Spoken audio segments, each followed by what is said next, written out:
Hello everybody, I S Vashishtha welcome you all on the platform of G centric.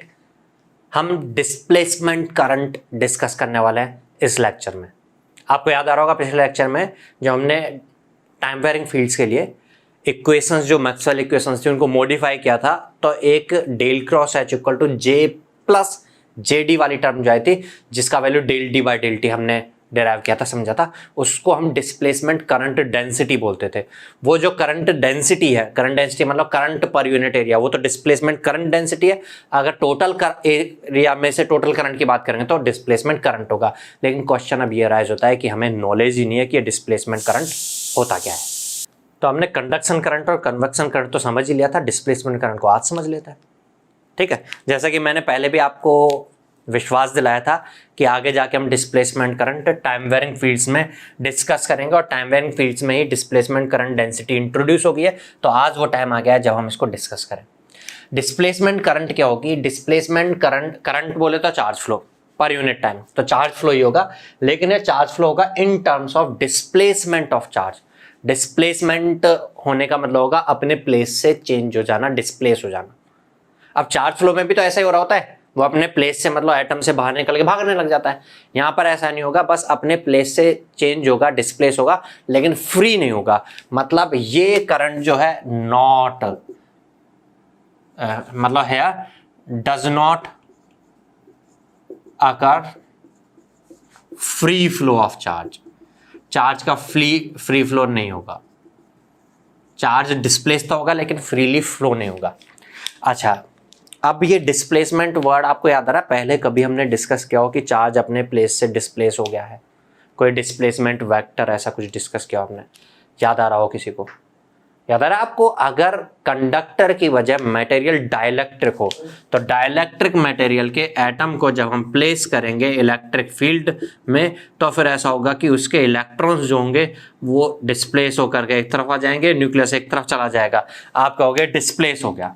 अब ये जो charge इस तरफ आया, चार्ज इधर आया ना, तो चार्ज जब इधर आया तो अपनी पोजीशन से मूव किया, इधर चार्ज ने मूव किया, न्यूक्लियस भी अपनी पोजीशन से उधर मूव किया। एक्चुअल में न्यूक्लियस तो मूव नहीं करता, वही रहता है, चार्ज खींच करके आता है। न्यूक्लियस नहीं, चार्ज, ये नेगेटिव जो इलेक्ट्रॉन्स है ये खींच के आए। इलेक्ट्रॉन्स के मूवमेंट के अपोजिट डायरेक्शन में करंट फ्लो, तो इधर करंट फ्लो हुआ। एक एटम में जब इस तरह से डिस्प्लेसमेंट हुआ है तो जो करंट फ्लो हुआ है वो उस एटम के करस्पॉन्डिंग डिस्प्लेसमेंट करंट है।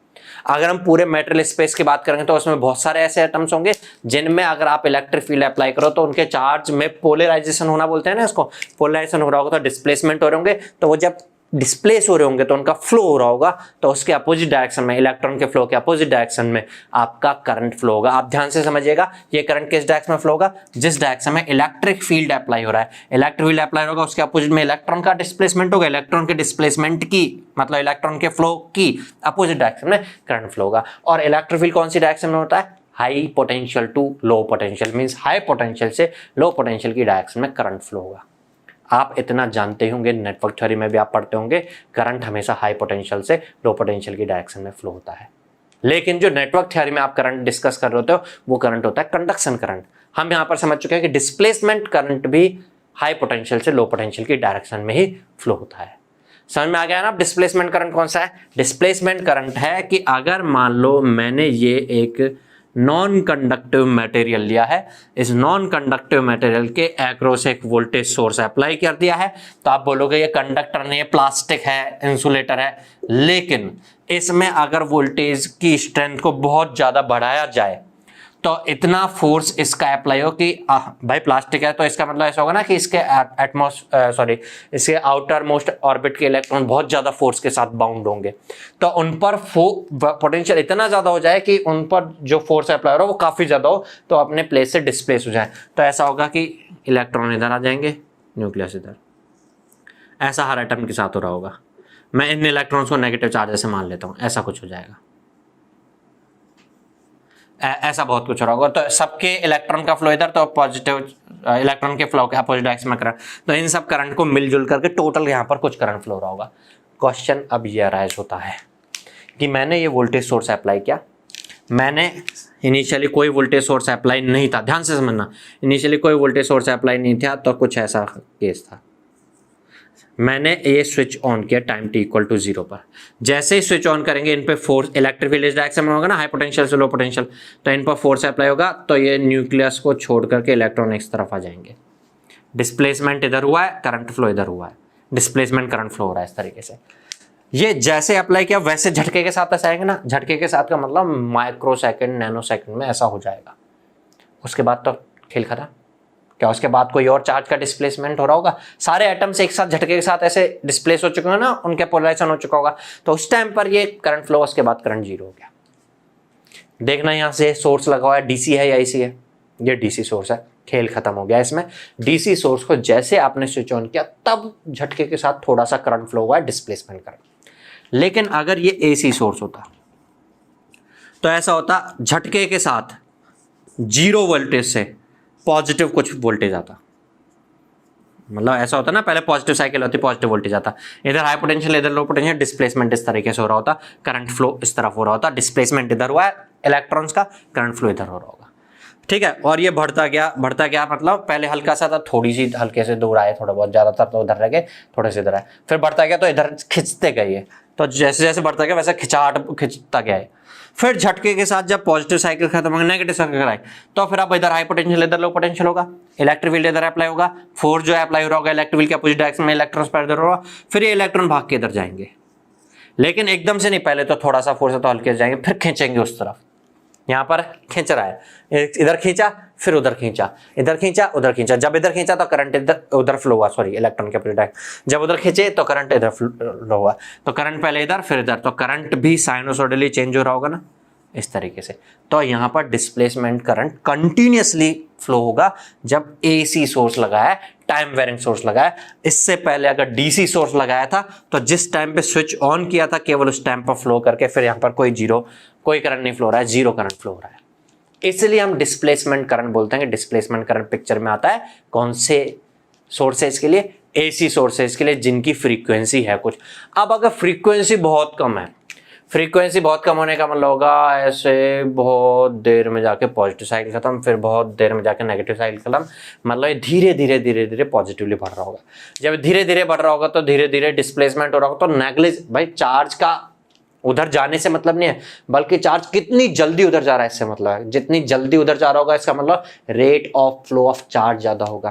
भाई करंट का मतलब rate of flow of charge ही तो होता है ना, rate of flow of charge मतलब पर सेकंड में कितना अमाउंट ऑफ चार्ज फ्लो हो रहा है। तो जल्दी से उधर जाएगा तो हम बोलेंगे हाँ करंट हाई अमाउंट में, लेकिन धीरे धीरे उधर जा रहा है तो आप बोलोगे नेग्लिजिबल रेट के साथ फ्लो हो रहा है, तो फिर आप बोलोगे डिस्प्लेसमेंट करंट बहुत कम है। और अगर ये और कम हो जाए फ्रीक्वेंसी तो और कम है, और अगर ये डीसी हो जाए तो डिस्प्लेसमेंट करंट जीरो है। इसलिए ही आप ये कहते थे कि अप्लाइड इलेक्ट्रिक फील्ड जो है वो कितनी रेट के साथ चेंज हो रहा हो, इलेक्ट्रिक फील्ड टाइम का फंक्शन हो, इलेक्ट्रिक फील्ड से रिलेटेड होता है डी, तो डी भी टाइम का फंक्शन है, तो डी किस रेट के साथ चेंज हो रहा है उतनी रेट के साथ क्या होगा हमारा डिस्प्लेसमेंट करंट होगा, तो डिस्प्लेसमेंट करंट डेंसिटी भी उतनी ही ज्यादा होगी। तो ये हमने समझा डिस्प्लेसमेंट करंट। और अगर ये displacement current per unit area की बात करोगे, इस वाले वायर के unit area cross sectional area में से कितना डिस्प्लेसमेंट करंट हो रहा है, डिस्प्लेसमेंट की वजह से फ्लो हो रहा है, तो ये डिस्प्लेसमेंट करंट डेंसिटी हो जाएगी। अब आप कहोगे प्रैक्टिकल कोई एग्जांपल तो बताइए इसका कि ऐसा डिस्प्लेसमेंट करंट फ्लो होता हो। ध्यान से समझिएगा, हम आगे जाके कैपेसिटर टॉपिक भी डिस्कस करने वाले हैं, वहां पर ये चीज जो मैं डिस्कस कर रहा हूं ये यूज में आएगी। कैपेसिटर में क्या होता है, कैपेसिटर के अक्रॉस हम कोई वोल्टेज सोर्स अप्लाई कर रहे हैं, कैपेसिटर की दोनों जो प्लेट्स होती हैं इनके बीच में जनरली कोई डाइलेक्ट्रिक फील्ड होता है। डाइलेक्ट्रिक मतलब इंसुलेटर, इंसुलेटर मतलब अप्लाई इलेक्ट्रिक फील्ड करने पर क्या होगा, पोलराइजेशन होगा, पोलराइजेशन होना मतलब डिस्प्लेसमेंट होना, तो डिस्प्लेसमेंट करंट फ्लो होता है। देखना यहां पर आपने इसको अप्लाई किया, यहां डिस्प्लेसमेंट करंट फ्लो हो रहा होगा क्योंकि ऐसा डिस्प्लेसमेंट हो रहा है, अंदर डिस्प्लेसमेंट करंट फ्लो हो रहा होगा। अच्छा, आपको पता होगा ये डीसी सोर्स अगर हम लगाते हैं तो ये जो कैपेसिटर होता है ये ओपन सर्किट की तरह करता है, ओपन सर्किट की तरह करता है मतलब कोई करंट नहीं फ्लो ना। आप समझ सकते हो डीसी सोर्स लगाने का मतलब है, डीसी सोर्स का मतलब ये नहीं होता, ये डीसी नहीं है, डीसी का मतलब होता है जो टाइम के साथ चेंज ना हो, जीरो पर भी चेंज ना हो, कभी भी चेंज ना हो। मतलब लॉन्ग टाइम से ऐसा लगा हुआ है। आप समझ चुके हैं जब ये लॉन्ग टाइम से लगा होगा जिस टाइम पर, उसी टाइम पर डिस्प्लेस हो गए होंगे, उसके बाद तो फिर और नहीं डिस्प्लेस हो रहे होंगे ना, तो कोई चार्ज का फ्लो नहीं होगा, करंट जीरो फ्लो रहा होगा, इसलिए आप कहोगे कोई करंट फ्लो ही नहीं हो सकता, ये ओपन सर्किट की तरह कर रहा है, यहाँ पर ब्रेक है, करंट फ्लो नहीं हो सकता है। लेकिन जब हम AC लगा देते हैं तो फिर उस केस में क्या होगा, पहले पॉजिटिव साइकिल आएगी, जो जैसे पॉजिटिव साइकिल स्टार्ट हो रही होगी यहाँ पर जो इलेक्ट्रॉन्स हैं इधर आ जाएंगे, फिर नेगेटिव साइकिल आएगी तो पोजीशन चेंज, डिस्प्लेसमेंट उधर। तो इस तरह से जैसे जैसे पॉजिटिव नेगेटिव होगा वैसे वैसे इलेक्ट्रॉन्स भी इधर से उधर शिफ्ट हो रहे होंगे। न्यूक्लियस का पॉजिटिव चार्ज तो इधर रहता है, इलेक्ट्रॉन इधर से उधर खींच रहे हैं, ऐसे ऐसे ऐसे ऐसे खींच रहे हैं, ठीक है। तो इस डिस्प्लेसमेंट से चार्ज का इधर उधर डिस्प्लेसमेंट हो रहा है, तो करंट फ्लो हो रहा है इस तरीके से। ये जो करंट फ्लो होगा ये भी AC फ्लो रहा होगा, तो आप कह सकते हो यहाँ से करंट जा रहा है, इसका मतलब करंट यहाँ से जा रहा है ना अंदर, तो अंदर में डिस्प्लेसमेंट करंट फ्लो हो रहा है। और बाहर से करंट ऐसे जा रहा होता है, चार्ज ऐसे जा रहा होता है, प्लेट पर इकट्ठा हो रहा होता है ना पॉजिटिव चार्ज या नेगेटिव चार्ज, ये पॉजिटिव साइकिल। थोड़ी देर बाद नेगेटिव साइकिल जब हो जाती है तो पॉजिटिव इधर नेगेटिव साइकिल इधर हुई है, तो ये पॉजिटिव हो जाता है चार्ज इकट्ठा होकर, या नेगेटिव चार्ज मीन्स चार्ज का यहाँ पे बाहर फ्लो हो रहा है, तभी तो यहाँ पॉजिटिव हुआ पहले भाई, पॉजिटिव चार्ज स्टोर हुआ ना पॉजिटिव साइकिल में, लेकिन नेगेटिव साइकिल में वो पॉजिटिव चार्ज तो भाग करके खिंच गया इधर और नेगेटिव चार्ज स्टोर गया, तो चार्ज का फ्लो हो रहा है बाहर, बाहर चार्ज का फ्लो हो रहा है तो बाहर करंट की फ्लो हो रही है। मैं एक साइकिल की बात कर रहा हूँ, अगली साइकिल में करंट ऐसे फ्लो हो रही होगी, ठीक है। तो ये करंट तो है कंडक्शन करंट, कैपेसिटर की प्लेट्स तक वो बैटरी से जो करंट फ्लो हो रहा है, सोर्स से जो करंट फ्लो हो रहा है वो है कंडक्शन करंट, और कैपेसिटर की प्लेट्स के अंदर में जो करंट है दैट इज डिस्प्लेसमेंट करंट। और ये डिस्प्लेसमेंट करंट कंडक्शन करंट के इक्वल ही होगा। ये मान लो 5 एम्पियर है तो ये सब मिला जुला करके टोटल 5 एम्पियर ही होगा।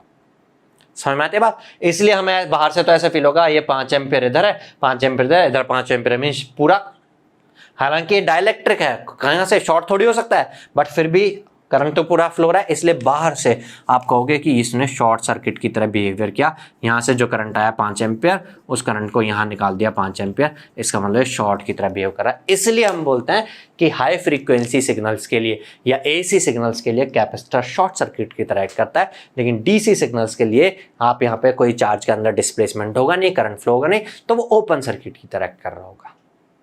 अब तो समझ में आ गया होगा डिस्प्लेसमेंट करंट होता है एक्चुअल में, प्रैक्टिकली भी कैपेसिटर में मैंने बता दिया। अब कैपेसिटर हम नेक्स्ट टॉपिक आगे डिस्कस करेंगे, तो उसमें कैपेसिटर के पूरे अच्छे से और डिस्कस करेंगे, यहाँ पे बस मैंने एक बार बता दिया है आपको। चलिए, तो हमने अभी टाइम वेरिंग फील्ड्स के लिए मैक्सवेल इक्वेशंस कैसे मॉडिफाई हो जाती हैं ये समझ लिया हमने, ठीक है। डिस्प्लेसमेंट करंट एक नई क्वांटिटी इंट्रोड्यूस हुई है ये समझ लिया हमने। B अगर चेंज हो रहा हो तो उससे साथ E कैसे रिलेटेड हो रहा होगा ये समझ लिया हमने। तो एक बार इस सब को अगर हम कंबाइन करके देखें तो यहाँ टाइम वेरिंग फील्ड सारा सब कुछ क्लियर हो जाएगा। उसके बाद हम इससे रिलेटेड प्रॉब्लम प्रैक्टिस करेंगे नेक्स्ट लेक्चर में। चलिए, तो इसको थोड़ा सा हम एक बार कंबाइंड करते हैं जो चीज़ हमने डिस्कस की है टाइम वेरिंग फील्ड्स में।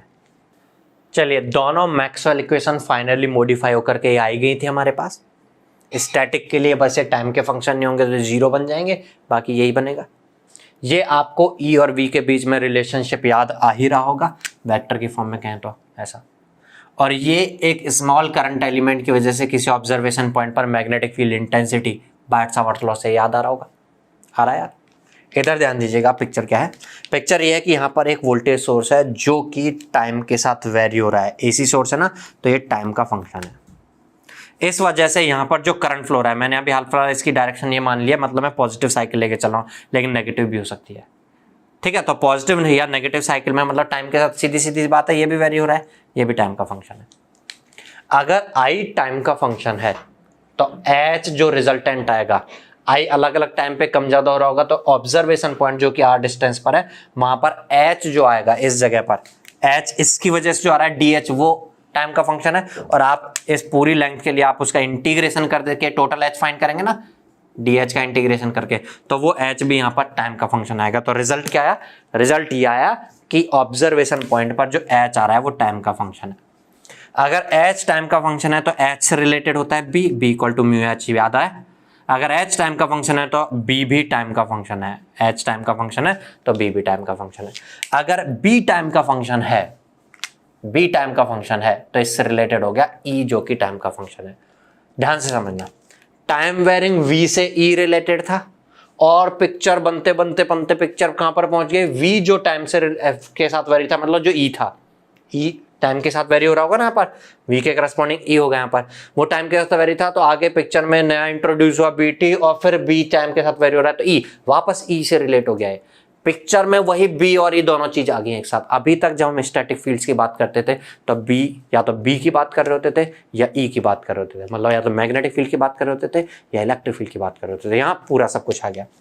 दूसरे तरीके से समझे हम, वोल्टेज के करंट से समझे हम, करंट पिक्चर में था, टाइम के साथ वेरी हुआ तो बी आया, बी से ई आ गया। अब ध्यान से और समझना, अगर बी टाइम के साथ वेरी होगा तो करस्पॉन्डिंगली ई आ रहा होगा, और ई जो है वो टाइम के साथ वेरी होगा क्योंकि बी टाइम का फंक्शन है, तो ई से रिलेटेड होता है D, D equal to epsilon of E. E time का फंक्शन है, डी टाइम का फंक्शन है, और डी टाइम का फंक्शन है तो डी से रिलेटेड होके आ जाएगा एच। मतलब मैं आई जो कि टाइम के साथ वेरी हो से बात करना स्टार्ट करूं तो बी टाइम के साथ वेरी आएगा, बी टाइम के साथ वेरी आएगा तो ई आएगा, और ई मतलब डी, डी मतलब फिर एच से वापस से घूम फिर करके, मतलब ये आपस में इंटर रिलेटेड हो गए। आप कहीं से भी स्टार्ट कर दो, मैं स्टार्ट करूं ई टाइम का फंक्शन है, E equal to D of D equal to epsilon E, तो डी भी टाइम का फंक्शन होगा, D equal to epsilon E, ये मैंने यूज लिया डी, तो मैक्सवेल इक्वेशन ये वाली del cross H equal to J plus del D by del T. जब डी टाइम का फंक्शन है तो एच यहाँ पर इससे इंट्रोड्यूस होगा, टाइम का फंक्शन है, और B equal to mu H होता है तो बी भी टाइम का फंक्शन हो जाएगा, और बी टाइम का फंक्शन है तो दूसरी Maxwell equation del cross E equal to minus del B by del t, यहाँ से ई आ जाएगा। तो आपस में सब इंटर रिलेटेड है। तो इलेक्ट्रिक और मैग्नेटिक फील्ड अगर टाइम के साथ एक भी कोई वेरी हो रहा है तो दूसरा उसके करस्पॉन्डिंग टाइम के साथ वेरी होगा ही होगा। अच्छा, अब आपको याद आ रहा होगा जब इलेक्ट्रिक फील्ड और मैग्नेटिक फील्ड दोनों जब होते हैं तो डायरेक्शन ऑफ इलेक्ट्रिक फील्ड और मैग्नेटिक फील्ड की दोनों की परपेंडिकुलर डायरेक्शन में आपका इलेक्ट्रोमैग्नेटिक वेव होती है। इलेक्ट्रोमैग्नेटिक वेव का डायरेक्शन कौन सा होगा? ई क्रॉस एच डायरेक्शन होगा। समझ में आता है बात? अब जो कोई भी इलेक्ट्रोमैग्नेटिक वेव होगी या इलेक्ट्रिक फील्ड होगा, electromagnetic field sorry, electromagnetic field बोले या इलेक्ट्रोमैग्नेटिक वेव बोले, उसमें इलेक्ट्रिक फील्ड भी होगा और मैग्नेटिक फील्ड भी होगा। आपस में कोई रिलेशनशिप भी होगा दोनों के बीच में। आपको क्या रिलेशनशिप होगा ये समझना होगा अभी यहाँ पर, ठीक है? फिर हम प्रॉब्लम प्रैक्टिस करेंगे अगले लेक्चर में। तो हम नेक्स्ट समझने जाना है representation of electric field and magnetic field of an electromagnetic wave. तो हमें समझ में आ गया ईएम वेव बोले या इलेक्ट्रोमैग्नेटिक फील्ड बोले, इलेक्ट्रिक और मैग्नेटिक फील्ड दोनों होंगे। तो रिप्रेजेंटेशन जब हमें करना होगा मैथमेटिकली, मैं बात कर रहा हूँ भाई ये है इलेक्ट्रोमैग्नेटिक फील्ड, तो या तो इलेक्ट्रिक फील्ड या मैग्नेटिक फील्ड दोनों में से किसी एक से रिप्रेजेंट कर सकते हो आप, समझा सकते हो अगले बंदे को जिस इलेक्ट्रोमैग्नेटिक फील्ड के बारे में मैं बात कर रहा हूँ उसको रिप्रेजेंट करना है मैथमेटिकली, या दोनों से रिप्रेजेंट कर सकते हैं हम इलेक्ट्रोमैग्नेटिक फील्ड से। तो अब क्वेश्चन राइज होता है कि जिससे आप समझ जाओ मेरे रिप्रेजेंटेशन को, या आप जिस इलेक्ट्रोमैग्नेटिक फील्ड के बारे में बात कर रहे हो आप उसको मैथमेटिकली लिख करके मुझे टाइप करके व्हाट्सएप कर दो तो मैं समझ जाऊं कि किसके बारे में बात कर रहे हैं। या अगर मैं क्वेश्चन सेट कर रहा हूं तो मैं क्वेश्चन में लिख दूं, आप उसको समझ के उसके अकॉर्डिंग कैलकुलेशंस कर लो। या आप कहीं पर कोई सब्जेक्टिव क्वेश्चंस, कन्वेंशनल क्वेश्चन का सॉल्यूशन लिख रहे हैं यहाँ पर, तो आप अपना रिप्रेजेंटेशन करके बता दो कि मेरा जो जिसके बारे में बात कर रहा हूँ वो ये है। तो हम समझ रहे हैं अब कि उसको कैसे रिप्रेजेंट करना है कि हम आपस में एक दूसरे के बातों को समझ जाएं मैथमेटिकली, वर्डिंग्स में लिखी हुई चीज़ को, कि आप इस इलेक्ट्रोमैग्नेटिक फील्ड के बारे में बात कर रहे हैं, इलेक्ट्रोमैग्नेटिक वेव के बारे में बात कर रहे हैं। देखते हैं चलिए कैसे रिप्रेजेंट करना है। चलिए फर्स्ट थिंग, जो इलेक्ट्रिक फील्ड होता है और मैग्नेटिक फील्ड होता है, किसी भी जगह पर जाकर के देखें, किसी भी ऑब्जर्वेशन पॉइंट पर जाकर के देखें, आपस में एक दूसरे से परपेंडिकुलर होते हैं। अब ये रटने वाली बात नहीं है कि मैंने बोल दिया इसलिए रट करके रखो, समझना है इसको। मैं ये वायर कंसीडर कर रहा हूँ, इसके अक्रॉस मैंने एक सोर्स अप्लाई किया, वोल्टेज सोर्स। वोल्टेज सोर्स इधर हाई पोटेंशियल है, इधर लो पोटेंशियल है। इलेक्ट्रिक फील्ड हाई पोटेंशियल से लो पोटेंशियल की डायरेक्शन में होता है। कहीं पर भी जाके देखोगे हाई पोटेंशियल ऊपर है, लो पोटेंशियल नीचे है, इलेक्ट्रिक फील्ड इधर होगा। इस आगे जाके देखोगे, इधर साइड में देखोगे, इस साइड में देखोगे, पीछे जाके देखोगे तो अभी इलेक्ट्रिक फील्ड नीचे की तरफ है। मैग्नेटिक फील्ड अगर आप देखें तो करंट की डायरेक्शन, भाई पॉजिटिव इधर है नेगेटिव इधर है तो करंट तो ऐसे फ्लो रहा होगा ना। करंट की डायरेक्शन में अपने राइट हैंड के थंब को रखना है। करंट का नीचे की तरफ है, राइट हैंड के थंब को नीचे की तरफ रखिए। And circling fingers magnetic field. Magnetic field की डायरेक्शन इसका मतलब ऐसे होगी चारों तरफ, ऐसे होगी चारों तरफ। तो यहाँ कैसे आ रही होगी? आप इस मैग्नेटिक फील्ड की डायरेक्शन के लिए टेंजेंशियल बनाएंगे, ऐसे बाहर की तरफ आ रही होगी। और इधर कैसे जा रही होगी? ऐसे अंदर की तरफ जा रही होगी। इस साइड में ऐसे अंदर की तरफ होगी, इस साइड में ऐसे बाहर की तरफ होगी। देखना, ये इलेक्ट्रिक फील्ड है, ब्लू कलर में बना दिया मैंने। ये मैग्नेटिक फील्ड है। क्या ये परपेंडिकुलर है कि नहीं है? इलेक्ट्रिक फील्ड नीचे जा रहा है, मैग्नेटिक फील्ड बाहर आ रहा है। इधर देखें तो हाई पोटेंशियल क्योंकि ऊपर है, लो पोटेंशियल क्योंकि नीचे, तो इलेक्ट्रिक फील्ड तो ऐसे ही होगा। मैग्नेटिक फील्ड अंदर की तरफ जा रहा है, ये इलेक्ट्रिक फील्ड है ब्लू कलर वाला, और ये मैग्नेटिक फील्ड है अंदर की तरफ, परपेंडिकुलर है। इस जगह पर बात करोगे हाई पोटेंशियल नीचे, low potential sorry high potential ऊपर, लो पोटेंशियल नीचे, इलेक्ट्रिक फील्ड ऐसे। मैग्नेटिक फील्ड टेंजेंशियल लाइन बनाएंगे तो यहाँ पर ऐसे बनेगी, परपेंडिकुलर है ना, हर जगह पर इलेक्ट्रिक फील्ड और मैग्नेटिक फील्ड आपस में परपेंडिकुलर होते हैं। ये मैंने किसी एक इंस्टेंट पर बात की, किसी एक इंस्टेंट पर तो वोल्टेज को फिक्स मान सकता हूँ ना, उस इंस्टेंट पे बात की। किसी और इंस्टेंट पर अगर मैं इसको एसी सोर्स मान के चल रहा हूँ तो हो सकता है नेगेटिव साइकिल आ जाए, तो नेगेटिव साइकिल में डू इट योरसेल्फ ऐसा ही बनेगा। आप चाहें तो, आपको मेरे ऊपर विश्वास ना हो तो टेस्ट करके देख सकते हैं और कॉन्फिडेंस आ जाएगा। बट इलेक्ट्रिक फील्ड और मैग्नेटिक फील्ड आपस में परपेंडिकुलर होते हैं।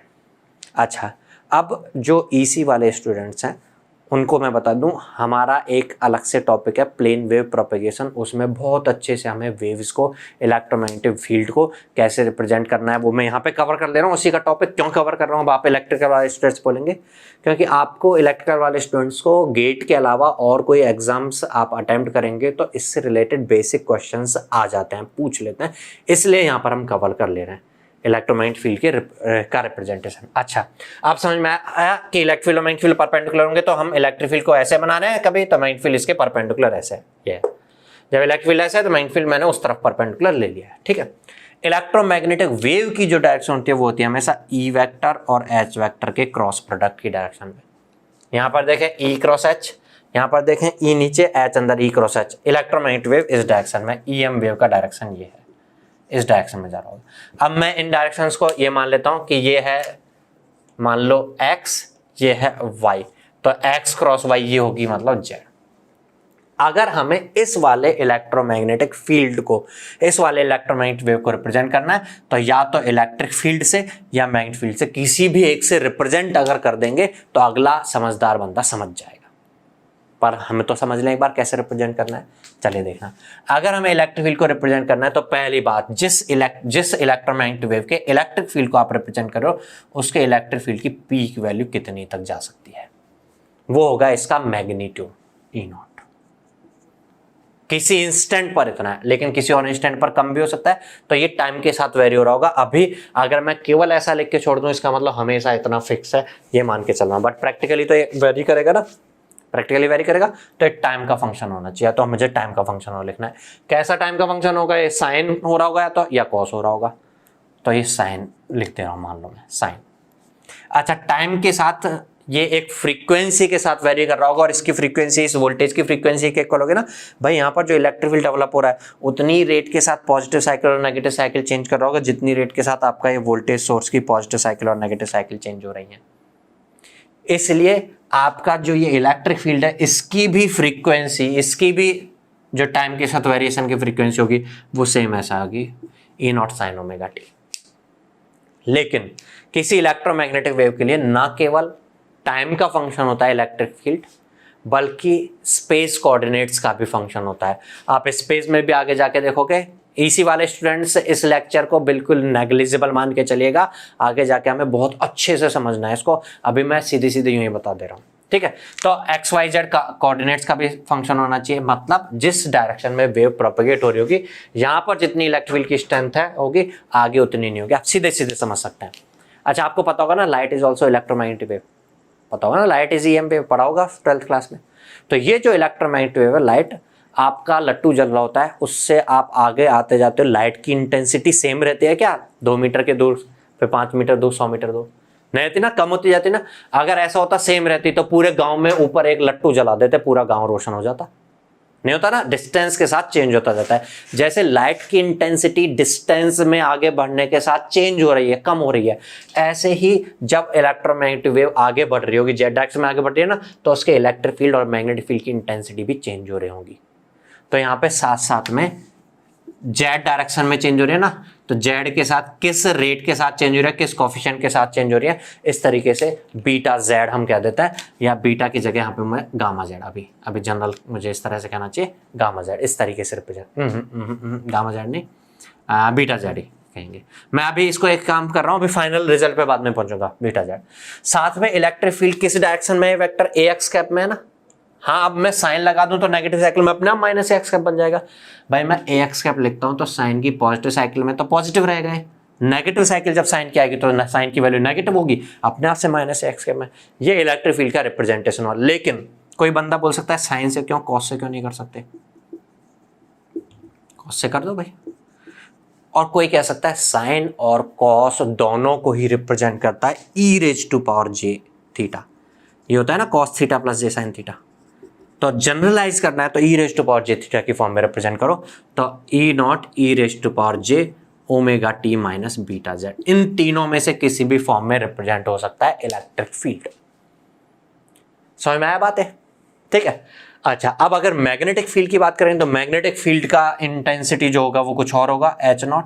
अगर मैं ऐसा ही छोड़ दूं तो जो इसकी पीक वैल्यू उतनी रहेगी, जो भी पीक वैल्यू बन रही है, सॉरी ऐसे होगा कांस्टेंट, इससे था, ठीक है, पीक वैल्यू जितनी बन रही है उतना होगा। लेकिन ये टाइम के साथ वेरी कर रहा है तो वही साइन कॉस ए, मैं जनरलाइज इस फॉर्म में लिख दे रहा हूँ। अगर कोई ये लिखता है तो आप कॉस और साइन दोनों अपने आप समझ में। क्या इसकी भी एक्स डायरेक्शन में है मैग्नेटिक फील्ड या वाई डायरेक्शन में? ये वाई डायरेक्शन में, तो ए वाई कैप से रिप्रेजेंट करेंगे इसको। समझ में आई होगी बात है? अब ये मैं टाइम के साथ स्पेस कोऑर्डिनेट के साथ वेरिएशंस का रीजन जो है, जब हम प्लेन वेव प्रोपेगेशन डिस्कस करेंगे उसमें बहुत अच्छे से समझेंगे। पूरी वेव्स के एग्जांपल, मैं वेव्स का फील दिलाऊंगा तब जाके समझ में आएगी ये चीज़। ठीक है, अभी मैं बस रिप्रेजेंटेशन क्या है उसको भी मैं वापस बताऊंगा एक बार सारी चीज़। ठीक है, बस मैं इसलिए बता रहा हूँ कि इलेक्ट्रिकल वाले स्टूडेंट्स को कहीं कोई क्वेश्चन दिखे तो ऐसा ना लगे कि कर ही ना पाए, वो समझ ही ना पाए, इसलिए उनको रटाने के हिसाब से बात बता रहा हूँ, समझाने के हिसाब से बात नहीं बता रहा मैं। ठीक है, क्योंकि समझ अगर फिर भी इलेक्ट्रिक वाले स्टूडेंट्स को समझना है तो प्लेन वेव प्रोपेगेशन के स्टार्टिंग के 1-2 लेक्चर्स देख लीजिएगा जब प्लेन वेव प्रोपेगेशन हम डिस्कस करें। मैं सर से रिक्वेस्ट करूंगा कि इसको फ्री वीडियो लेक्चर्स में प्लेन वेव प्रोपेगेशन के यूट्यूब पर अपलोड कर दें, तो आप देख लीजिएगा इलेक्ट्रिकल वाले स्टूडेंट्स। ठीक, अच्छा, अब इनमें से किसी भी फॉर्म में रिप्रेजेंट हो सकता है। अब हम कैसे समझेंगे क्या चीज़ क्या है? आपको इस फॉर्म में रिप्रेजेंट कर दिया मान लो, तो आप क्या समझोगे किस ईएम वेव की बात कर रहा है? ये वो उस ईएम वेव की बात कर रहा है जिसकी फ्रीक्वेंसी, एंगुलर फ्रीक्वेंसी है, ये ओमेगा इक्वल 2πf होता है ना।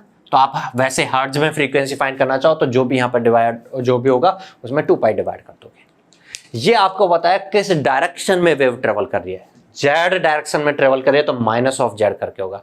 अगर जेड नहीं बल्कि उधर की तरफ वेव जा रही होगी कभी तो प्लस होगा। मतलब ये तो बताएगा कौन सी एक्सिस की डायरेक्शन में, और ये बताएगा इसका उल्टा साइन कर दो। अगर ये नेगेटिव है तो मतलब इसको मल्टीप्लाई बाय -1 कर दो। अगर नेगेटिव है तो पॉजिटिव जेड डायरेक्शन होगी। अगर ये पॉजिटिव है तो पॉजिटिव और नेगेटिव मल्टीप्लाई होकर नेगेटिव जेड डायरेक्शन होगी। अगर कोई ऐसे आगे से बोलते कोई इलेक्ट्रोमैग्नेटिक वेव है, वो इस तरह से रिप्रेजेंटेड है इंटू 10⁻80 प्लस 2y(ax) के। चलिए क्या समझ में आता है आपको? ये वो इलेक्ट्रोमैग्नेटिक वेव है जिसकी फ्रीक्वेंसी हर्ट्ज में बोलूं अगर मैं तो ये ओमेगा है ना, डिवाइड बाय 2π कर देंगे, 10⁸ हर्ट्ज है। जो वेव ट्रेवल कर रही है एक्स डायरेक्शन में, नहीं इलेक्ट्रिक फील्ड एक्स डायरेक्शन में, तो वेव किस डायरेक्शन में ट्रेवल कर रही है? वाई के नेगेटिव वाई डायरेक्शन में ये ट्रेवल कर रही है। ठीक है, और जिसका इलेक्ट्रिक फील्ड एक्स डायरेक्शन में, मैग्नीट्यूड इलेक्ट्रिक फील्ड का ये है ई नॉट। तो अगर ये समझ में आया ये वेव, अगर इसी का एच रिप्रेजेंट करने को बोल दे सेम वेव का, तो आप एच का मैग्नीट्यूड बोलोगे। अब ई और एच के मैग्नीट्यूड में एक रिलेशनशिप होता है, आपको याद आ रहा होगा, एच रिलेटेड होता है करंट से, है ना, करंट से एच रिलेटेड होता है, और ई रिलेटेड होता है वोल्टेज से, याद आ रहा होगा, equal to minus of gradient of V. आपको याद आ रहा होगा वोल्टेज और करंट का रेशियो होता है रेजिस्टेंस या इंपीडेंस बोलते हैं अगर हम इसको, जरूरी है रियल हो, कॉम्प्लेक्स भी हो सकती है ना वैल्यू, तो इंपीडेंस बोलते हैं। जैसे वी और आई का रेशियो इंपीडेंस होता है, ऐसे ही वी बोले तो ई, आई बोले तो एच, ई और एच का रेशियो भी इंपीडेंस होता है। कैरेक्टरिस्टिक इंपीडेंस बोल देते हैं इसको मटेरियल का, इंपीडेंस, कैरेक्टरिस्टिक इंपीडेंस। ठीक है, इन जनरल नीटा से रिप्रेजेंट करते हैं। तो ई और एच का रेशियो अगर नीटा है तो ई का एम्पलीट्यूड ई नॉट और एच के एम्पलीट्यूड का रेशियो नीटा होगा। तो आप यहाँ पे एच नॉट तो पता नहीं आपको, तो ई देके एच क्या होगा ये पूछा है, तो ई नॉट डिवाइड बाई नीटा हो जाएगा एच का एम्पलीट्यूड। जो ई गिवन था उसके लिए मैं एच का एक्सप्रेशन फाइंड कर रहा हूं। अच्छा, कॉस ऑफ वेव की फ्रीक्वेंसी ये है। अब चाहे उसको इलेक्ट्रिक फील्ड से रिप्रेजेंट करो या मैग्नेटिक फील्ड से रिप्रेजेंट करो, सेम ही तो होगी। 2 pi into 10⁸ wave negative Y direction में ट्रेवल करे, मैंने बताया नेगेटिव वाई क्यों, क्योंकि ये मल्टीप्लाई करते हैं आप, इसलिए यहाँ पे चाहे मैग्नेटिक फील्ड से रिप्रेजेंट करो तब भी ये बोलोगे नेगेटिव वाई में ट्रेवल कर रही है, 2y। इलेक्ट्रिक फील्ड अगर एक्स डायरेक्शन में तो मैग्नेटिक फील्ड भी एक्स डायरेक्शन में थोड़ी होगा, मैग्नेटिक फील्ड कौन सी डायरेक्शन में होगा। इसको समझने के लिए आपको ये करना है, इलेक्ट्रिक फील्ड की डायरेक्शन और मैग्नेटिक फील्ड की डायरेक्शन का क्रॉस प्रोडक्ट करें तो डायरेक्शन ऑफ वेव आ जाना चाहिए। अब इन दोनों में से कोई एक चीज गिवन है, दूसरी चीज पूछी जाएगी हमें, डायरेक्शन ऑफ वेव कोई से भी एक गिवन होगी, उससे पता चली जाएगी। जैसे आपको डायरेक्शन ऑफ वेव क्या समझ में आ गई, एच तो फाइंड कर रहे हैं, ई दे रखा था हमें, कौन सी डायरेक्शन में, -ay कैप डायरेक्शन में। इलेक्ट्रिक फील्ड की डायरेक्शन हमें समझ में आ रही थी, कौन सी डायरेक्शन में, ax कैप डायरेक्शन में। अब हमें ये समझना है कि ये क्या होना चाहिए जिससे -ay आ जाए, तो उसके लिए आपको ये पिक्चर माइंड में रखनी है, x y z। आपको -y चाहिए, -y कब आता है, जब उल्टा चलता है, मीन्स x क्रॉस z करें तो -y आएगा, तो यहाँ पे क्या आएगा, az आएगा, ax cross az is -ay। लेकिन यहाँ +ay होता, मान लो +ay, तो +ay कैसे आता, z क्रॉस x, लेकिन z नहीं आता, x हो गया, तो यहाँ क्या होना चाहिए, फिर z क्रॉस x +ay बनता। अभी एक बार उस क्वेश्चन को भूल के यहाँ पे +ay आ रहा होता, तो यहाँ क्या करना होगा, मैं समझ, आपको +ay चाहिए, means z cross x is +ay, लेकिन x क्रॉस z पे तो -ay आएगा, x फिक्स हो गया। अब आपको क्रॉस करना है, तो az किया अगर आपने x क्रॉस z तो -ay आएगा, लेकिन आपको प्लस चाहिए तो यहाँ माइनस कर दो, ये तो फिक्स हो गया। आपको इलेक्ट्रिक फील्ड दे रखा है, मैग्नेटिक फील्ड क्या करना है वो समझना होगा आपको, तो आपको इस तरह से क्रॉस प्रोडक्ट करके डायरेक्शन ऑफ वेव समझनी होगी। तो यहाँ पे अगर हम समझें, अभी हाल फिलहाल में डायरेक्शन ऑफ वेव हमें समझ में आई गया -ay कैप, और हमें -ay फाइंड करना है x के साथ क्रॉस करके, तो x के साथ उल्टे में चल के z को क्रॉस करेंगे, अपने आप से -ay आएगा, इसलिए ये az कैप में हो जाएगा। ये थोड़ा सा मैंने इलेक्ट्रोमैग्नेटिक वेव्स के करस्पॉन्डिंग इलेक्ट्रिक फील्ड और मैग्नेटिक फील्ड को कैसे रिप्रेजेंट करना है ये समझा है। इस रिलेटेड कुछ प्रॉब्लम भी हम देख लेंगे अगले कुछ लेक्चर्स में। अब हम इस चैप्टर से रिलेटेड प्रॉब्लम प्रैक्टिस करेंगे, तो मिलते हैं नेक्स्ट लेक्चर में इसकी प्रॉब्लम प्रैक्टिस के साथ। तब तक के लिए गुड बाय, थैंक यू।